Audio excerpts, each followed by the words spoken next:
I'm 15 years old. I have a stepsister who is a couple years older than me, and she is really seriously disabled. I'm not sure what's wrong with her because no one ever wants to discuss it with me, but she's nonverbal, breaks her bones a lot, and has severe epilepsy and will have many fitting episodes. She also doesn't understand stuff. That's probably the easiest way to put it. She's just a human body with nothing inside. She's my stepmom's daughter.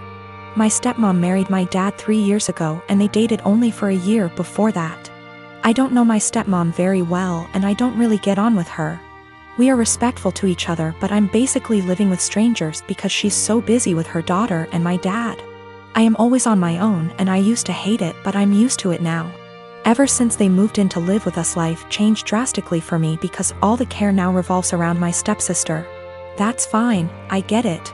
But both my stepmom and my dad ask me to do things for my stepsister that I don't want to do and I resent doing.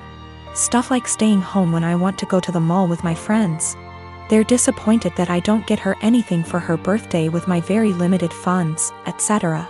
My own mom passed away when I was small, so I can't go and stay anywhere else, and all in all I'm just a lot more angry than I used to be, because they seem really disappointed whenever I say I don't want to do anything for her.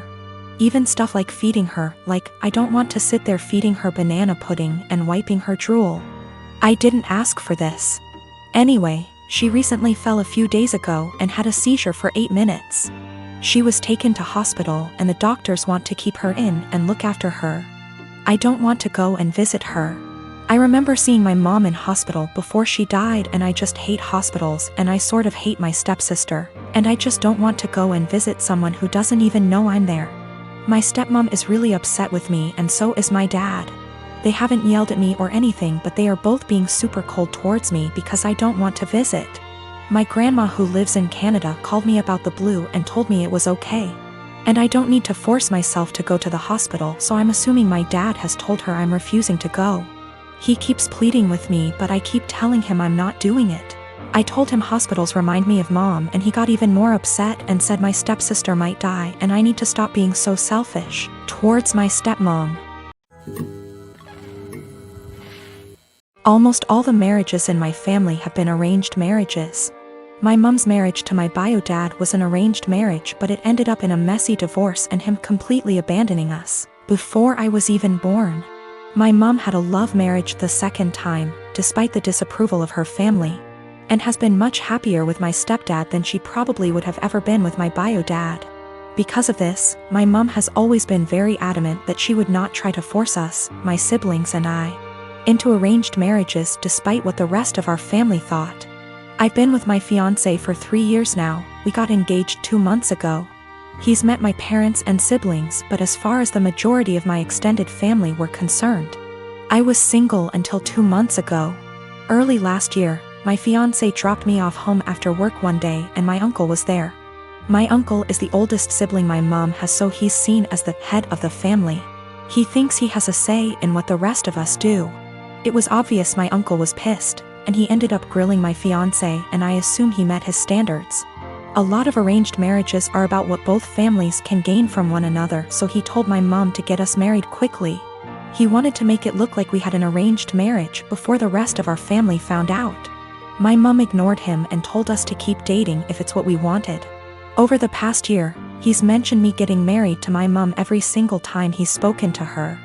Apparently, my uncle assumed just because he'd given the order that we were going to get married soon.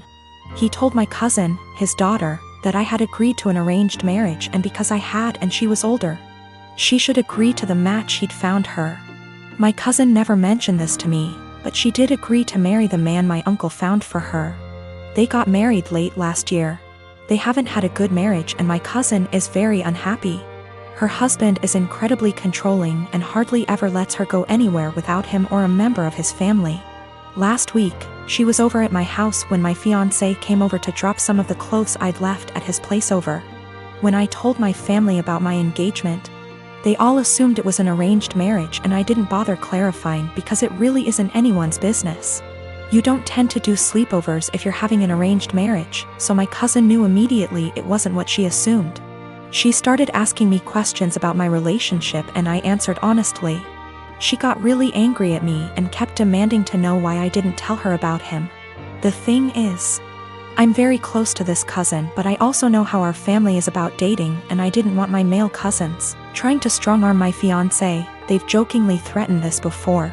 She pretty much blamed me for her arranged marriage and said she only agreed because she thought I was going to have one too, and if I had told her I had a boyfriend, she would have had the courage to stand up to her family. She hasn't spoken to me since. I do feel bad for her. I know how unhappy she is, but if she had mentioned what my uncle told her earlier, I would have clarified. I don't want this to be the end of our relationship, but I don't know what I can do to fix this. For the past 5 years, I volunteered for a mental health hotline. I'm deeply passionate about the hotline's work, and I've devoted huge amounts of time and energy to answering calls, training new volunteers, and fundraising. I've become close friends with many of the people I volunteer with, and I get a lot of joy out of helping people who don't have a lot of other support in their lives. I love this organization. I can't imagine my life without it. Today, the head of the organization sent out an email announcing that they've hired a new volunteer coordinator. The girl who relentlessly bullied me in high school and made my life a living hell. I was completely blindsided. I moved across the continent after graduating from high school, and I have no idea how or when this girl moved to my city. I doubt she applied for this job to deliberately antagonize me, since we've had no contact since graduation and all volunteers are anonymous. So it's just a terrible coincidence. But it still means I'm going to have to be working with a person who was unbelievably cruel to me.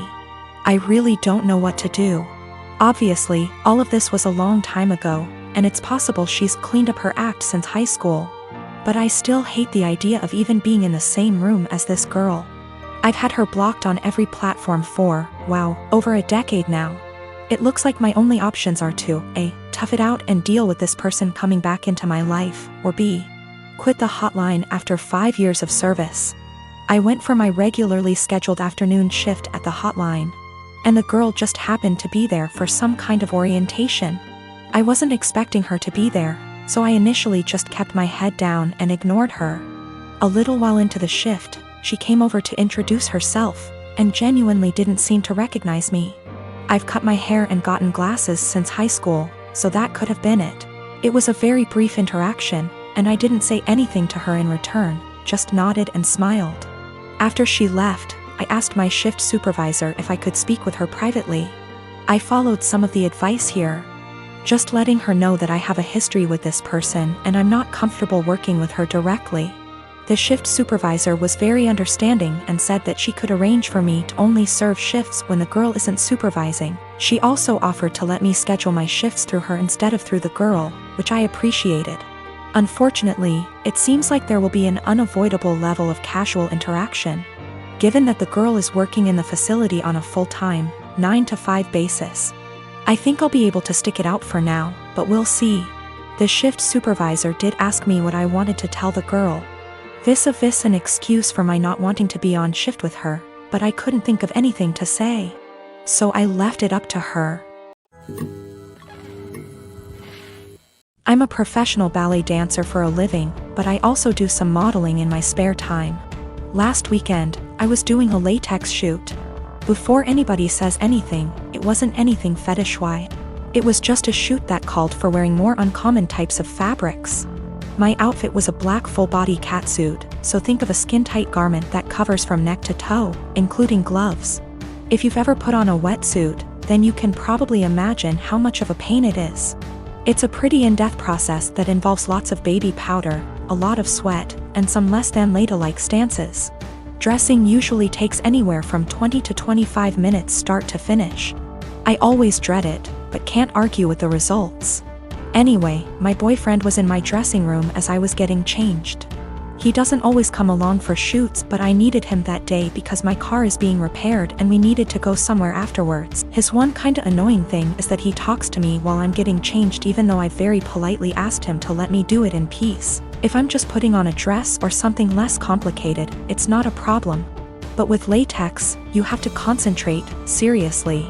My facial expression is pretty similar to when I'm doing heavy leg presses or squats at the gym, so that the garment slips on correctly and, more importantly, you don't rip it.